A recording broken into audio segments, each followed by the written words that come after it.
Pinuntahan ni General Carillo si Azuelo para pagalitan ito sa kanyang mga sinasabi tungkol sa Inlia at SID na may hinala sila na may anay sa loob ng Inlia at ng SID. Galit niyang sinabihan si Azuelo na dinudungisan niyang institusyon na ilang taon niyang pinaghirapan, na impluwensya na naman siya ni Marcos at kakampihan na rin ba niya si Dato Raman kaysa sarili niyang ahensya.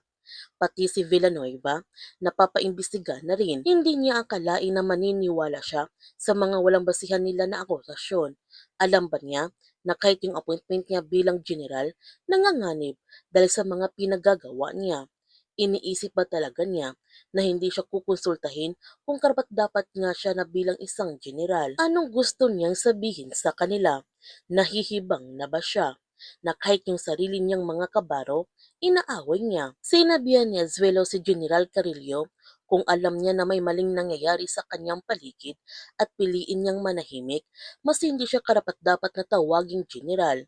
Ang gusto lang niya ngayon ay ang malinis ang Ili at ang SID bago siya mag-retire. Sinabihan naman ni General Carillo si Azuelo na babaliw na siya. Alam ba niya kung bakit may simblas ng peace and order dito sa bansa? Dahil may kinatatakutan sila. At sa oras na mawala yung takot na yan, mawala ang tiwala ng publiko sa kanila at saan na sila pupulutin. Makinig ito sa kanya.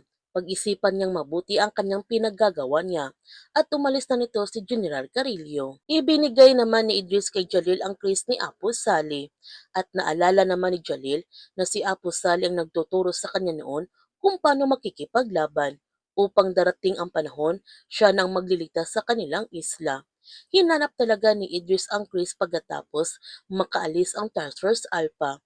Nilinis at itinabi niya ito dahil alam niya na darating ang araw na kakailanganin ulit ito ni Jalil.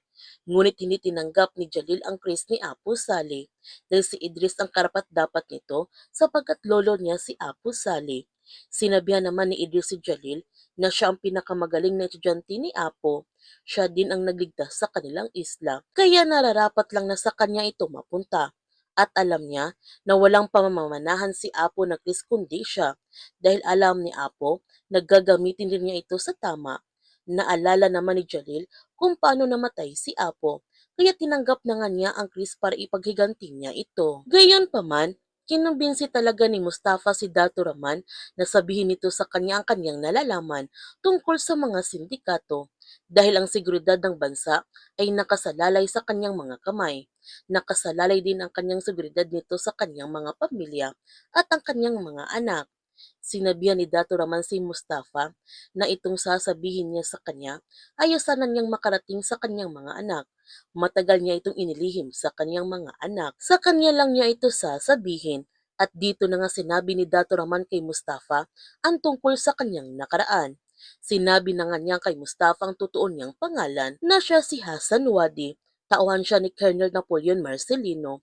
Ang yumaong colonel ay nagpapatakbo ng sindikato, nagbebenta ng mga iligal na armas. Pero hindi lang pala yun ang kanyang pakay. Meron itong mas malalim na layunin. Kaya sila naghasik ng gulo dahil gusto ni Colonel pahinain at tuluyang pabagsakin ang gobyerno para sa huli mapunta sa kanya ang kapangyarihan. Huli na nang malaman niya ang totoo. Marami ng mga inosenteng buhay ang nadamay dahil handa si Colonel na pumatay, matanda man o bata.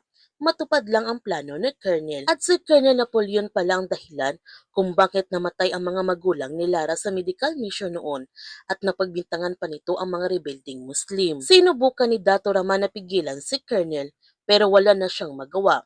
Doon na naintindihan ni Dato Raman na sa kabila ng hangad ni Colonel na bigyan ng isang matiwasay na mundo, ihanda pala itong magsakripisyo ng maraming inosenteng buhay. Pinaniwala si Dato Raman ni Colonel sa plano nito ay ang daan tungo sa isang mapayapa at ligtas na bansa. Pero lahat pala yon ay kasinungalingan. Hindi sila mga revolusyonaryo, kundi mga pasukal na kriminal. Gusto sanang tumiwalay ni Dato Raman noon pero alam niya na hindi papayag sa Colonel dahil tinuturing na siya ng kanang kamay ni Colonel. Isang malaking kataksilan para kay Colonel kung aalis si Dato Raman. Natatakot din si Dato Raman dahil alam niya na papatayin siya nito. Hanggang sa kinalaunan ay nagkaroon siya ng pagkakataon. Isang trahedya para baguhin ang kanyang katauhan. Magkaibigan pala sina Dato Raman at ang ama nila Marcos at Jalil.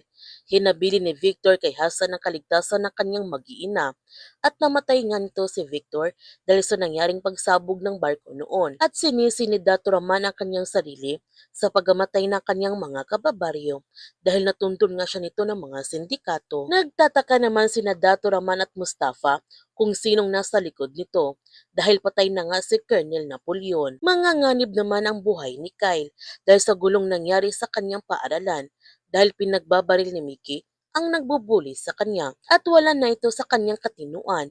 Kaya agad na nga nagtungo doon sina Azuelo para iligtas ang kanyang anak. Kailan malalaman ni Mustafa na si General Carillo ang nagpapatuloy sa mga plano ni Colonel Napoleon?